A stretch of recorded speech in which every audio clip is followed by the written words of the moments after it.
मंडळी नमस्कार. देवदत्त मोरे DM या आपल्या यूट्यूब चॅनलवरती तुमचं स्वागत आहे. मित्रांनो, आज भव्य असं माननीय श्रीमंत छत्रपती उदयनराजे केसरी पर्व 2 हे ओपनचं मैदान लिंब या ठिकाणी पार पडत आहे. या मैदानाच्या सेमीफायनल 6मध्ये सुंदर असा विजय प्राप्त केला तो म्हणजे आपला सर्वांचा आवडता रुस्तम मेंढे बकासूर आणि वाटेगावकरांचा बादल. ही गाडी सेमी 6मध्ये पास होऊन फायनलसाठी पात्र झाले. नमस्कार. नमस्कार. काय सांगाल, आज कसं नियोजन झालं होतं गाडीचं? नियोजन काल आमचं झालं होतं मैदानात. ते बी गाडी फॉल झाली होती, आपली बी गाडी फॉल झाली होती. तिथंच काल नियोजन झालं होतं. मोबाईल म्हणला पळू म्हणून गाडी आज पळवली. गाडी पहिला पण पाहिली होती आमची, 1 नंबर केला होता आम्ही नारावण्याला. गाडी चांगली पळते म्हटलं पळू आज. तर आज पळवली, आज पण राहिली गाडी चांगली पळाली. गटाचं आणि सेमीचं स्पीड वगैरे काय सांगाल? गटाला जाम स्पीड लागलं होतं. आता ती 1 नंबरवरनं कॉकटेलची गाडी घासली थोडी, ती पण गाडी 1 नंबर पळाली होती.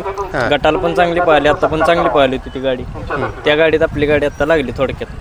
तर बघायला गेलं तर बकासूरांनी बादल ही गाडी याच्या आधी जेव्हा पळाली तेव्हा 1 नंबर 1 नंबर केला होता. गाडी जुळूनच पळते, काय सांगा? गाडी पळती चांगली, मात्याला माता आहे. दोन्ही बैल एका स्पीडचे आहेत. आपला बैल सरळ पळतो, तो पण बैल आपल्या बरोबर 1 नंबर पळतो. चांगली गाडी पळती. आता अमरता त्या ड्रायव्हर असतात, आपलं फिक्स ड्रायव्हरची आहे. फिक्स ड्रायव्हर आहे. बघायला गेलं तर बादल आणि आपला पहिलवान म्हटलं की अमरता आपलं ड्रायव्हर फिक्सच आहे. काय सांगाल अमरता त्यांनी? नाही, बैल दोन्ही पण त्यासनी पळतीत चांगली, गाडी चांगली हाणती ती, निकालात बिकालात काही विषय नाही. आता प्रेक्षकांना थोडा बादलचा थोडासा इतिहास सांगा. बादल आपण कुठून घेतला होता? काय बादल आपण वाळव्यातनं घेतला होता 9,51,000 रुपये. 9,51,000ची खरेदी. हो. आणि किती वय होतं त्याचं? आदत असताना घेतला होता आपण. आपल्यात घेतल्यावर 6व्या दिवशी दात लावला होता. बर. हो, आदत असतानाच हो, घेतला? आदत असताना घेतला होता. पहिलवान तर पहिल्यापासूनच आपलं नाव करत होता. हो. त्याच्यानंतर आता बादल पळतोय. बैल पळत होता पण एकदम आजारात गावला होता. ह्यो बैल आम्ही घेतला. त्याच्या मागे या बैलानं आमचं काही ते पारणं फेडलं चालूच होतं आमचं. कंटिन्यू बैल घेतल्यापासून कंटिन्यू बैल गुलाल आहे. 2-3 वेळा मार खाल्लाय, ते पण आजारामुळं, पैऱ्यामुळं. ज्यावेळेस घेतला त्यावेळेस वाटलं होतं की बादल आपलं असं नाव करेल. घेतल्या वेळी घेतला तेव्हा वाटत नव्हतं, कारण त्याचं दिसणं वेगळं होतं. पण जेव्हा त्याचा पळ बघितला, बिना पळ बघता शेटनं आमच्या घेतला होता. जेव्हा त्याचा पळ बघितला तेव्हा आम्हाला समजले की बाबा हे पुढे काहीतरी करून दाखवलं. आणि तसं ह्या बैलांना दाखवलं करून आम्हाला. जेव्हा जेव्हा पळाला त्यावेळेस गोलालाच पात्र आहे. हो, जेव्हा आम्ही गुलालात राहिलो तेव्हा बाहेरनच राहिलो. जेवढ्या वेळा आम्ही गुलालात राहिलो तेवढ्या वेळा बैल आपला पब्लिकनच पळून राहिला.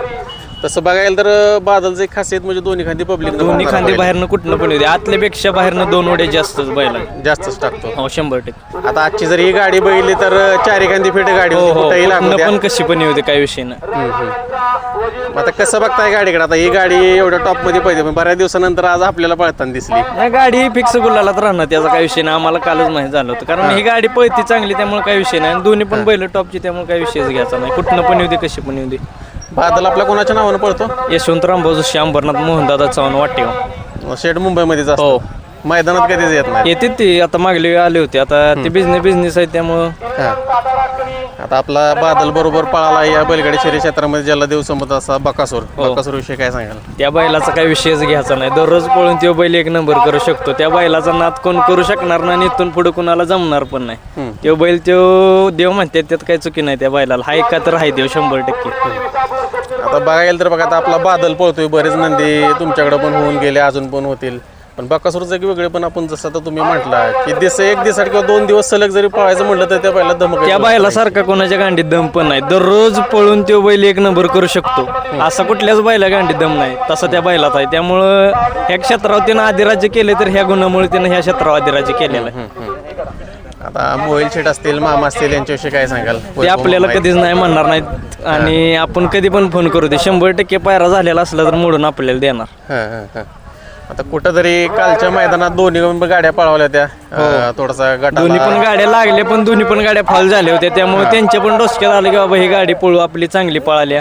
आपल्या पण डोसक्यात आलं बाबा ही गाडी पळते चांगली. जाऊन फक्त एक शब्द टाकला, शेट बोललो, मोबाईल शेट मला पळू बाबा, लगेच आपण इथं आलो. कुठेतरी म्हणजे आज ही गाडी पळव ही लिखितच होतं म्हणावं लागेल. हो. काल जो काय दोन्ही गाड्यांच्या बद्दल घडत, त्यामुळे आज प्रेक्षकांना ही गाडी पुन्हा एकदा पाहायला मिळाली. होय, गाडी पळते चांगली.